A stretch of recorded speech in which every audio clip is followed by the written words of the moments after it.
Okay, let's do this. Again, just want to start with kind of the idea of the mass of the hands. And it's very similar to what we're looking at with the entire figure, just the gesture, the line of action of things. So here's the mass of the hand. We can even throw in kind of the direction of the wrist as far as we can see. Now we want to look, generally speaking, the middle finger is about as tall as as the palm, and we can see that in our picture as well, slightly down from there. Because of the way the finger's bending, the first finger and the middle finger kind of look the same as far as height goes. And then I'm just trying to look at relationships, like tip of the finger to where the joint sits, to where this finger's starting to come into, perspective here. And so from this point, really, we just gotta kind of like mass things in, right? Again, it's just this idea of working general to specific, thinking through those structures and forms, kind of having that in the back of your mind, but trying to see these relationships.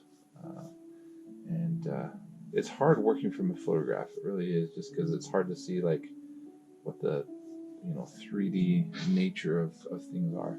Now, this hand's got a lot of wrinkling because the way the thumb's kind of pulling forward like this, so you get a lot of wrinkling and folding through here. This mass is coming forward, and so it's kind of pulling against the flesh across here. And again, try not to get too caught up into details of things. Just want to kind of see structure. Really, like I said, this isn't so much about trying to make beautiful drawings. I mean, we're getting to that point, but really we're just trying to understand stuff and see if we can interpret, inform our decisions, our mark making and processes. So that seems pretty good. That thumb seems a little bit big, so let's make it smaller. Just gonna wipe it down a little bit. Don't worry about erasing stuff right now. We really talk about fingernails and stuff like that. We can kind of address that as we go forward. Fingernails are kind of interesting because they just sit around the surface, right? They sit around the surface of the finger this way. They're a little bit flatter this way, but then and everybody's got different shaped fingernails. Just what makes us so special, right? We're all different. We all have kind of the same things going on, but then we're all just a little bit different. Okay. So from here, then you can start to get more specific, and depending on the time you have, I mean, that could be a kind of a finished gesture in and of itself. But as we want to get more specific. This doesn't have really great light and shadow, so we're not really going to play with that. We're just going to kind of play with form and structure. So the thing I'm going to do is I'm going to kind of pop up in here and start rendering out the palm a little bit with relationship to these fingers. Now this finger, there's some interesting form as that kind of comes in here. You can see a little bit of that knuckle on the back side, and then a little bit of the mass of that finger here. Slight change, right? So I'm trying to think through some of these ideas of overlapping forms, trying to be a little more descriptive. I'm not entirely accurate with the placement of this finger.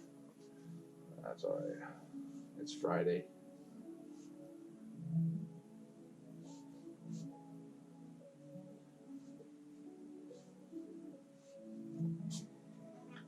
Now I am pushing some ideas just a little bit, like pushing the joint of this, and I'm slightly off a little bit, but that's all right.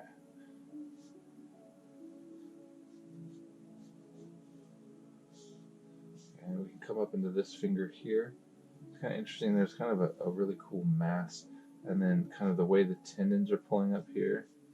There's a little bit of kind of overlap here that comes into the knuckle this way, and then stretching that comes underneath that finger here, because this finger is kind of pushed back in space this way. It's kind of moving back, so we want to get, and then we can see a little bit of like the form here, but then a little pop of the knuckle coming off.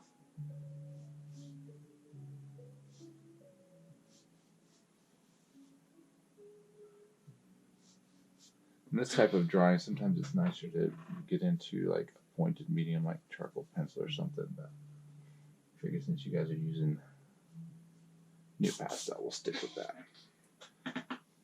We can even kind of see some of the form underneath, right? You can see a little bit of the way that those joints kind of sit underneath there. There's kind of a mass here, there's a mass here. Right, that can inform a little bit of what's happening as far as those shadows go. Let's come up into this finger. Again, don't be afraid to use descriptive marks to think through, like foreshortening. So that fingernail is kind of cool because it kind of helps us with the idea the way it sits across that finger, but then the overlap is it kind of sits on the knuckle here.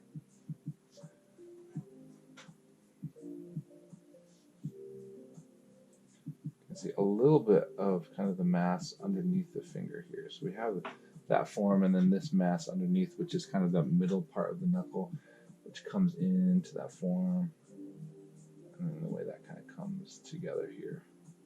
A little bit of that knuckle seen from the side. And that comes in, it kind of like tucks in there, and it's starting to move forward a little bit, right? So we get a little bit of that kind of turning in space that way.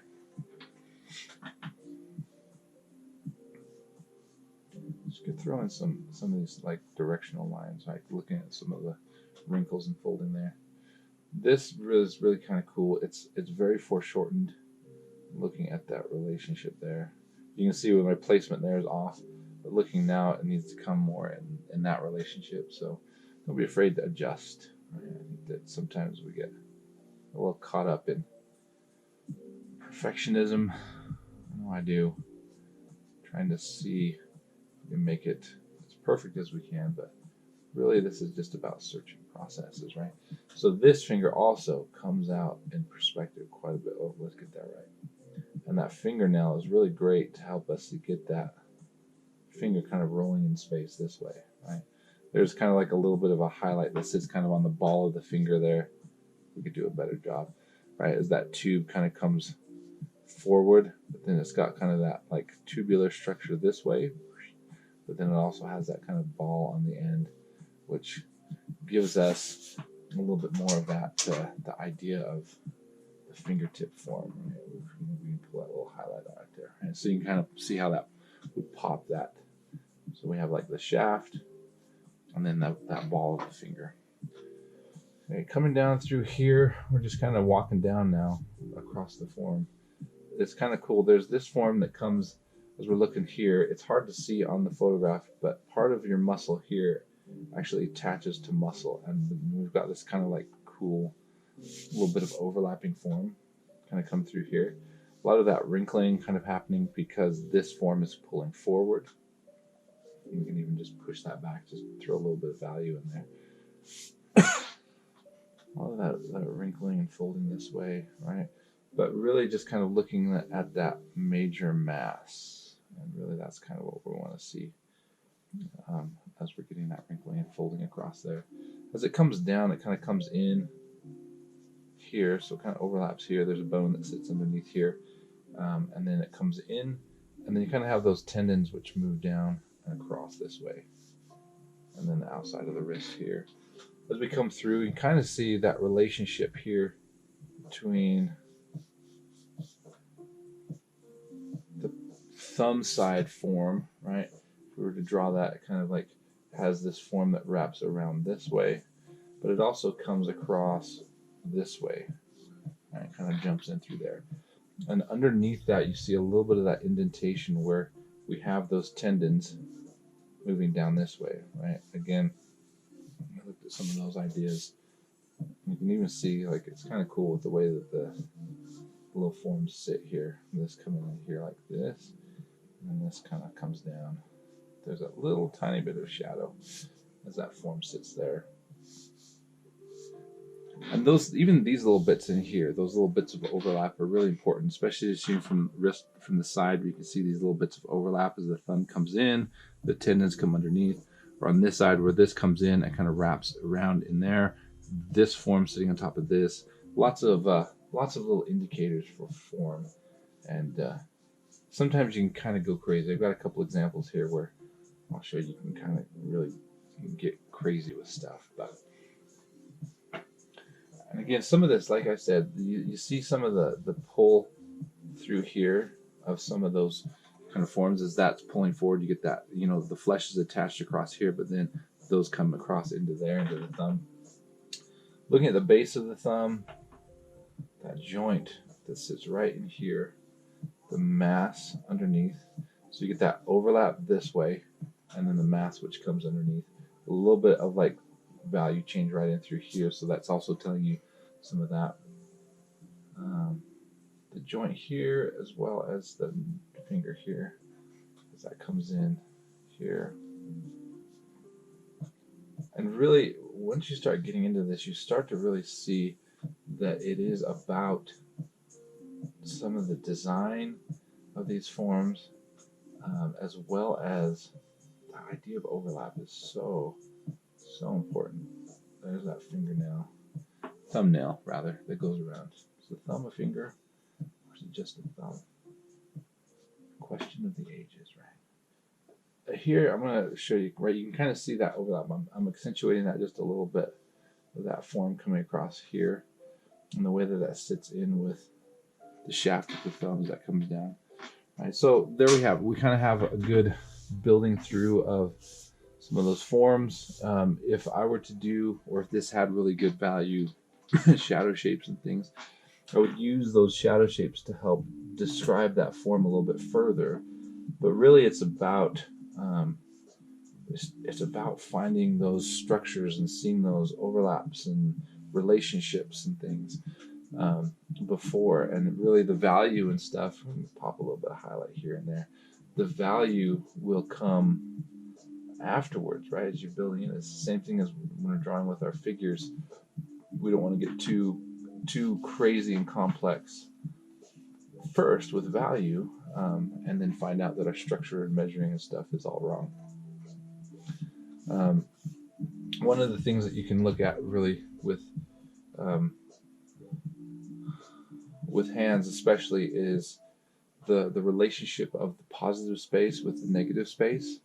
The space surrounding the hand is almost as important as the positive shape of the hand itself, and that can help you get the silhouette of the hand sometimes even better. So let me do a few more. I'm going to do these kind of sped up, so I can get through a little bit more. You don't have to sit here for hours to watch me draw.